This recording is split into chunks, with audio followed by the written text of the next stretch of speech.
even though I'm speaking out on YouTube about the abuse that happened to me, in some instances, I still feel shame about having been trapped in that relationship and having been abused for so many years. And this is a very common feeling among survivors, the shame, not being able to make people understand how it was like and why we stayed. A couple of months ago at my work, we had a family come in, and I was treating the girl, the daughter in the family.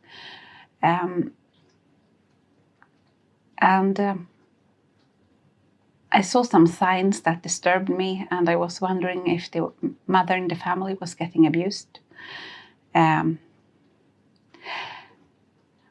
she had a black eye, and I discussed this with the nurse when we left the treatment room, and she had also noticed it.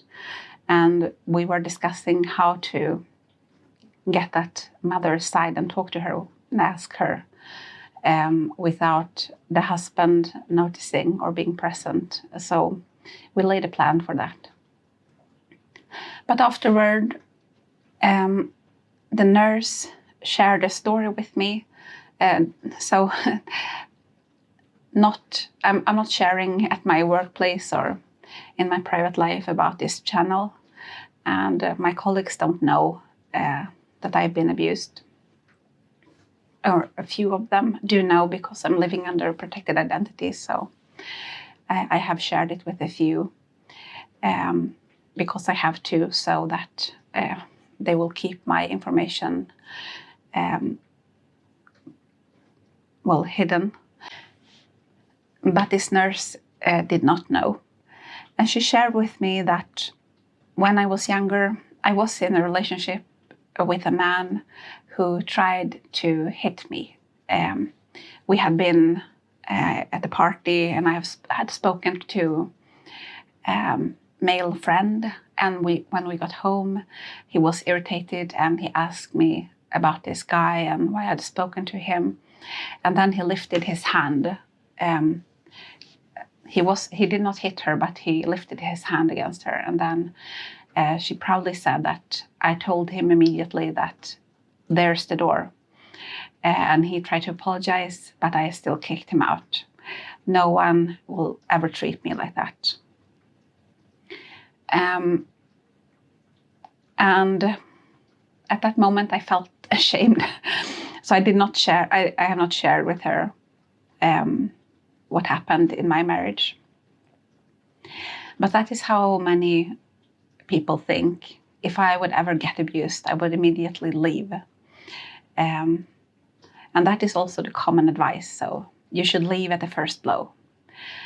Well, the first blow in my case, it happened after 14 years together. And when I had 2 small children, the youngest being less than 6 months old, that is when the first blow happened. And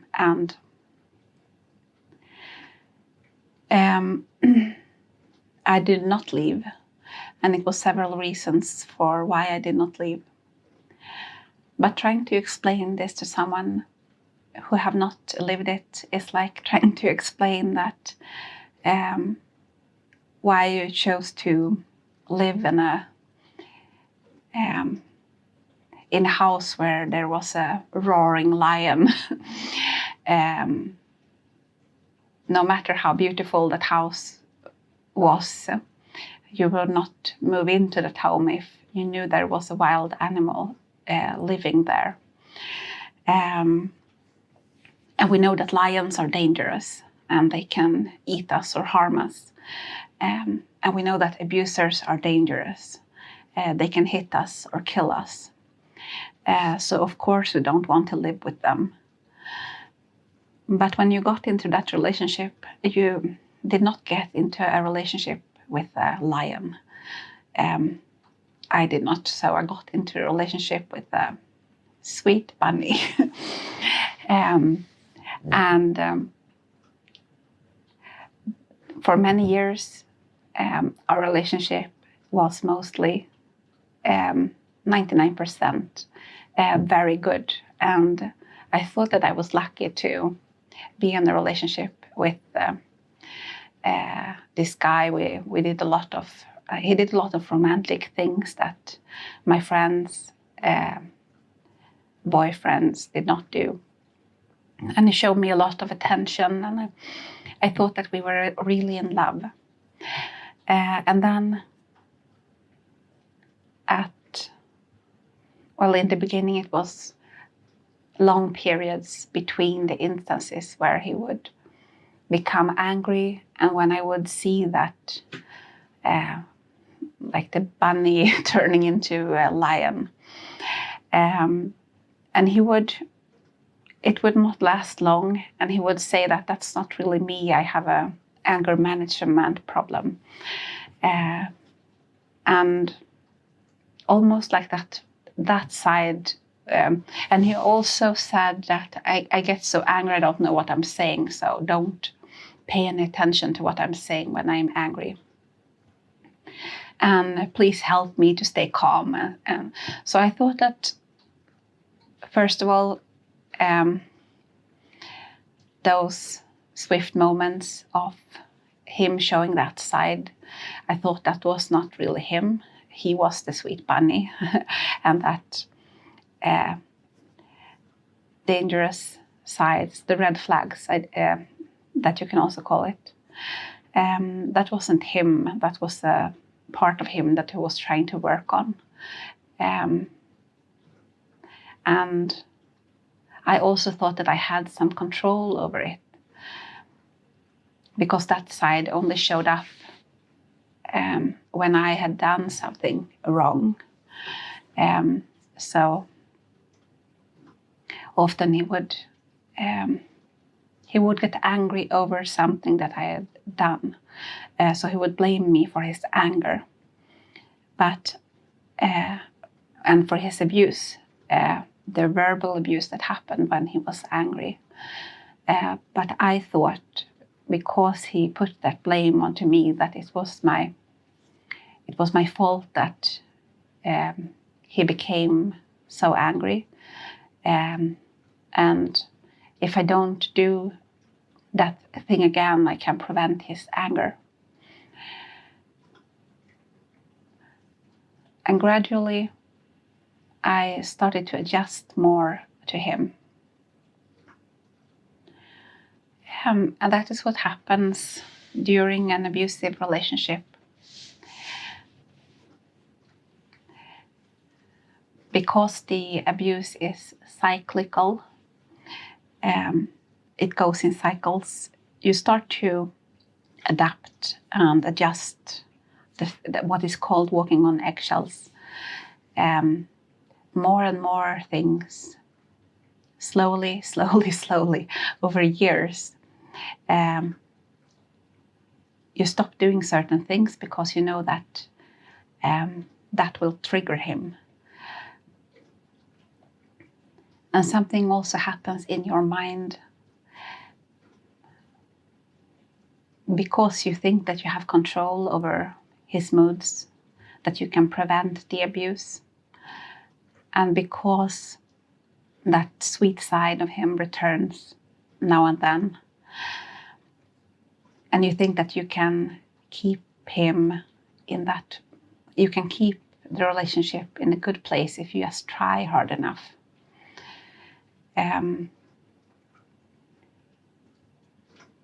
So you have this hope that it will get better. You start to think more and more. He occupies more and more of your mind. Thoughts about why he does things. You're blaming yourself for having stepped on that mine again. You have done that thing that he did not like, or you're thinking about how to make the relationship better, and you're thinking about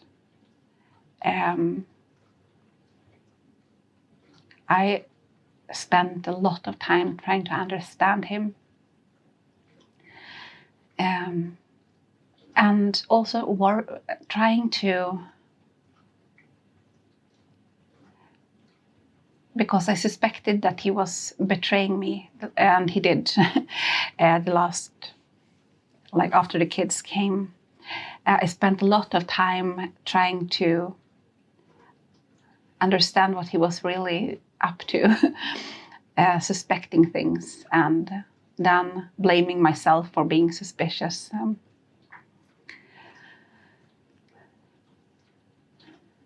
It was like a problem that I couldn't solve.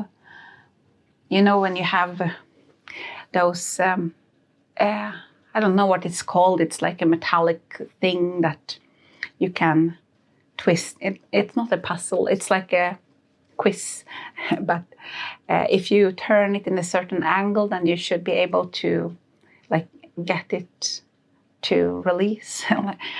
It's like a metallic thing turned into a knot. And it was like that puzzle. It looked like it would, like it felt like I would be able to get it to work. And sometimes it looked like it was going to work, and then things deteriorated again.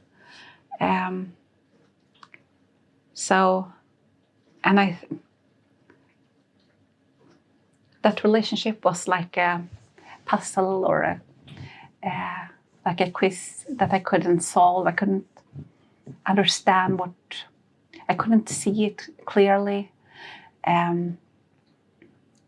It felt like I would be able to, like that understanding and that clarity was just out of reach for me.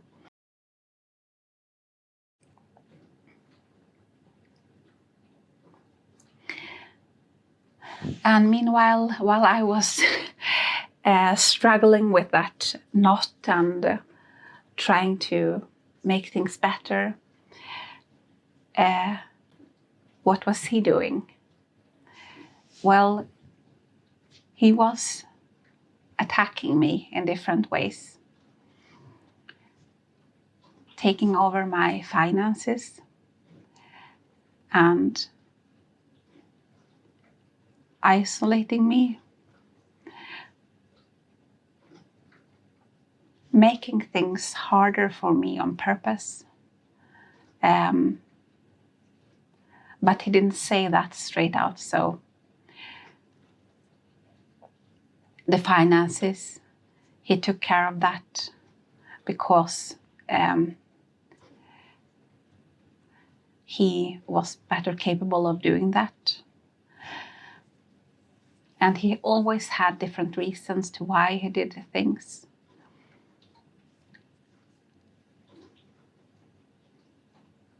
Sometimes he would force things on me, but that was quite seldom. So often he used other methods to get me to where he wanted me.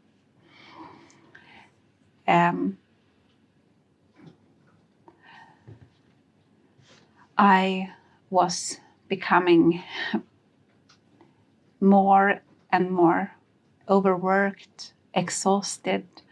I wasn't able to think clearly. It was both because of getting overworked, and because of that I started to have brain fog and some mental fatigue, so burnout symptoms. There were so many things that was put on my plate, so became my responsibility, that I was constantly working, like from the moment I woke up until I went to bed, I had some sort of chore to do. Going to work, picking up the kids, and getting home and getting the food in order and cleaning, and it was like, when I look back at it, it was completely crazy. And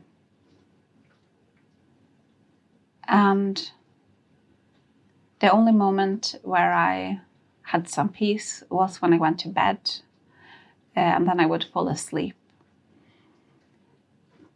And during this, I knew that I was fighting. So in my mind, I was fighting for our family, trying to get our finances in order, trying to complete to get my medical license, waiting for the kids to be a bit older. I was trying to keep everything together until the parts fell into place, and we would be in a better position. I knew that I wasn't able to think, like I had a hard time had a hard time getting an overview of the situation, and I had a hard time understanding exactly why it wasn't working. But I figured that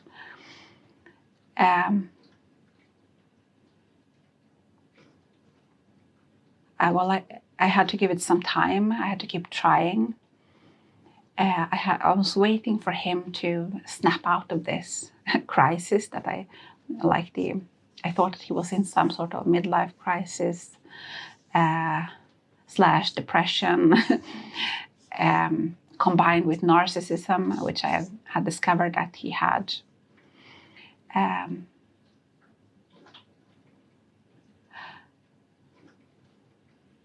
And I also had this, I made this comparison in my mind. When you train, like when you are a doctor, we have these trainings or during med school and even afterwards when I started clinical practice and I did my foundation years, we have what is called clinical training sessions, let's say. I'm trying to translate the Swedish word here. And the same thing when you are in the emergency room.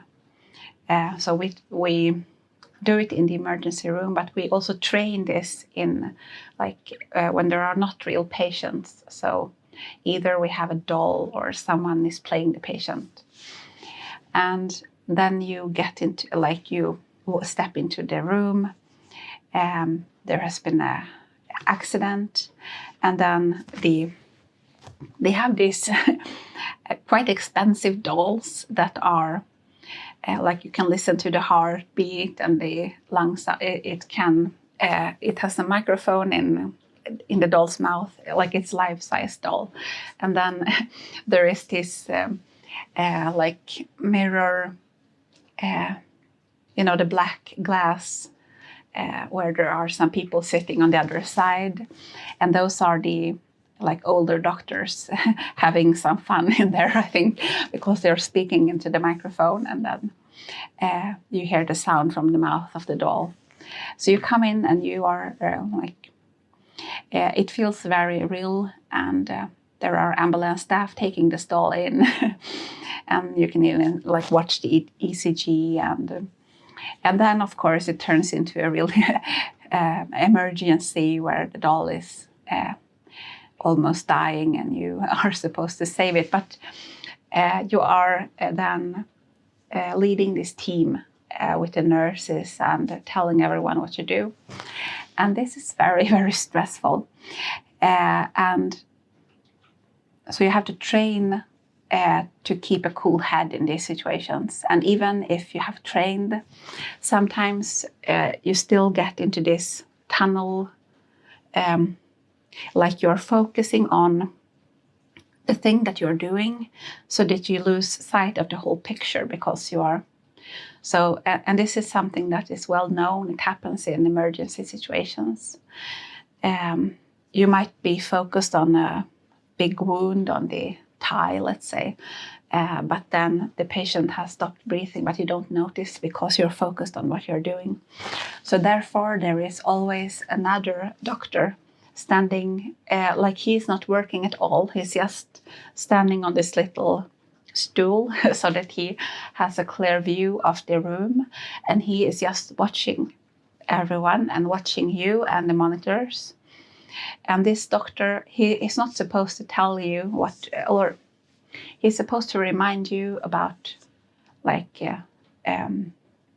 yes, if the doll stops breathing, then he says, like, you have you checked the breathing?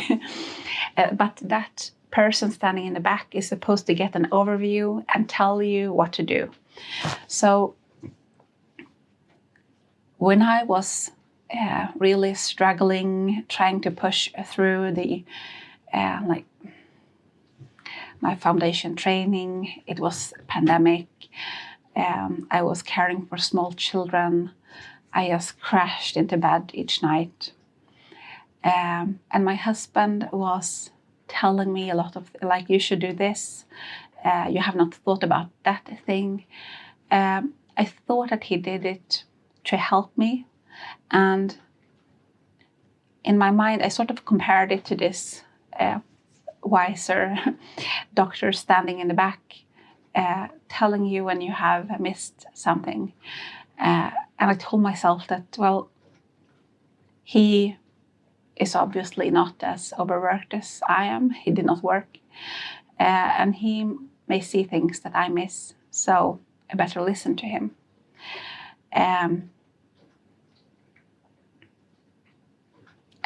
Well, in the end, I understood that he was not that wise, that I had made him up to be in my mind. But I still listened to him to keep the peace, because I thought that, well, he needs that attention. But my point is this: when I was just struggling with understanding why he did what he did and trying to cope, I was trying to cope. I was trying to get through the day. I was trying to make things work, hopeful that it could work. He was doing something completely different. He was trying to weaken and trap me, because that is the goal of these abusers. They want to trap you in that relationship. That is why they often wait to show their true self, or start to show their true self, until you are trapped.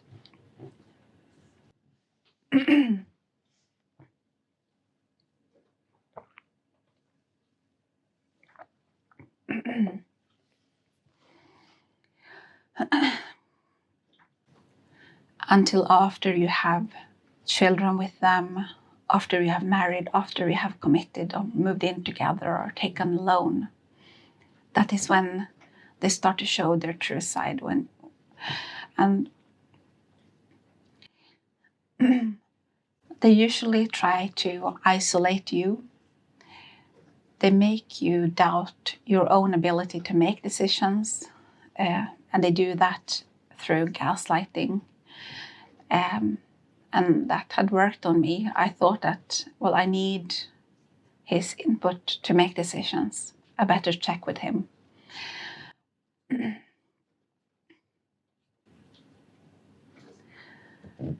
They like to control the finances, because if they control the money, you have fewer options. By controlling the finances, they also in a way control what you can do.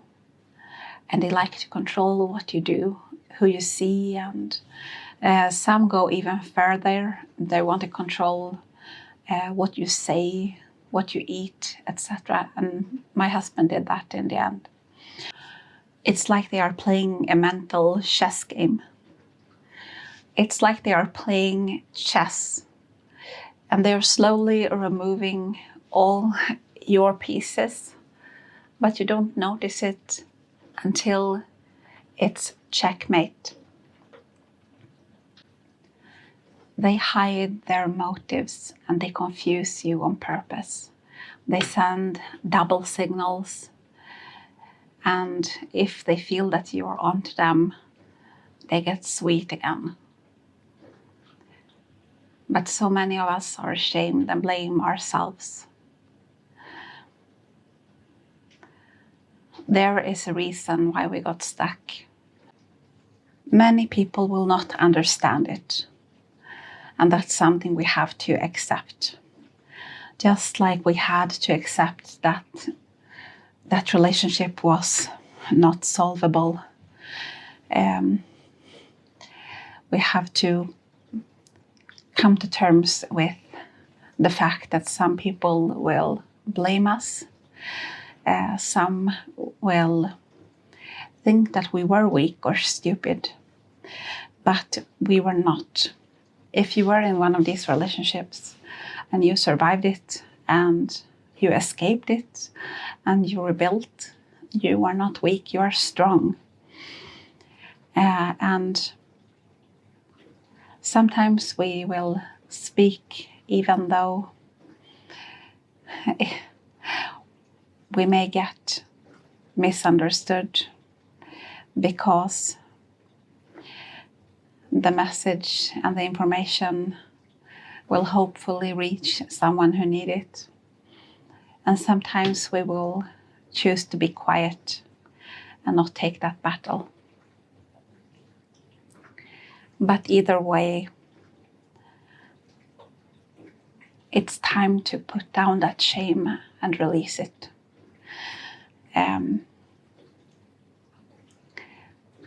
There is so much misunderstanding about abuse, and those misunderstandings are still out there. And you can find it on advice given to survivors as well. And in that common advice that you should leave at the first punch,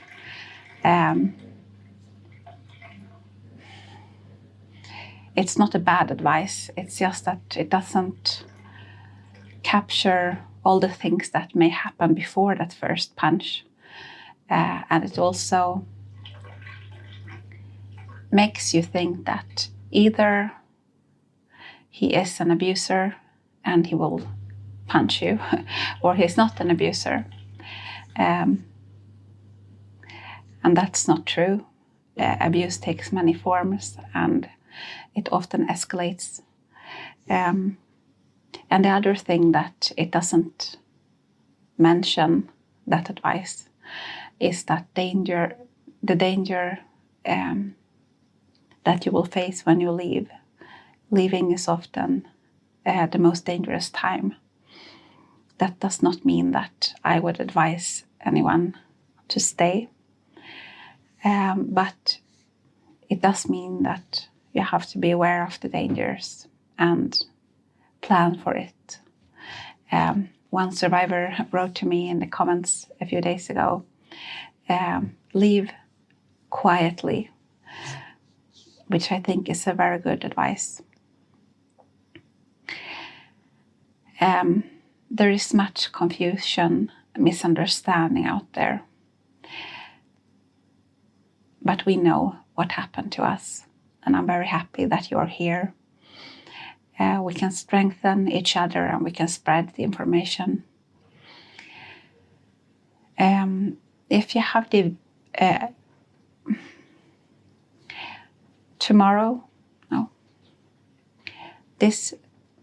every Thursday I hold a live stream at 5 p.m. Eastern Time. This week the topic will be why we get stuck and why we say why everything is broken. And you're welcome to join me, bring your questions.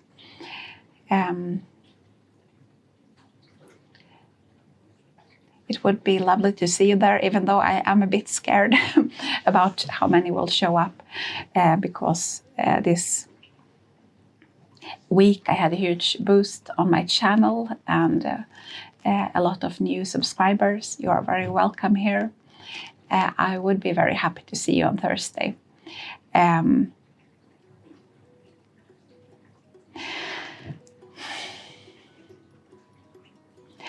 Thank you for being here, and thank you for listening to this video.